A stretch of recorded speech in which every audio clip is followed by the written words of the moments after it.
প্রাপ্তবয়স্ক নারী পুরুষ সকলের জন্য আগামীকাল ৯ জিলহজ ফজর থেকে ১৩ জিলহজ আসর পর্যন্ত প্রতি ফরজ নামাজের পরে একবার তাকবীরে তাশরিক বলা ওয়াজিব। আল্লাহু আকবার, আল্লাহু আকবার, লা ইলাহা ইল্লাল্লাহু আল্লাহু আকবার ওয়ালিল্লাহিল হামদ।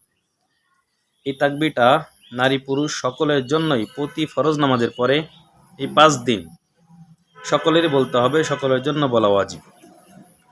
আল্লাহ পাক রব্বুল আলামিন সূরা বাকারার ২০৩ নং আয়াতের ভিতরে বলেন, ওয়াজকুরুল্লাহা ফি আইয়ামিম মাদুদাত।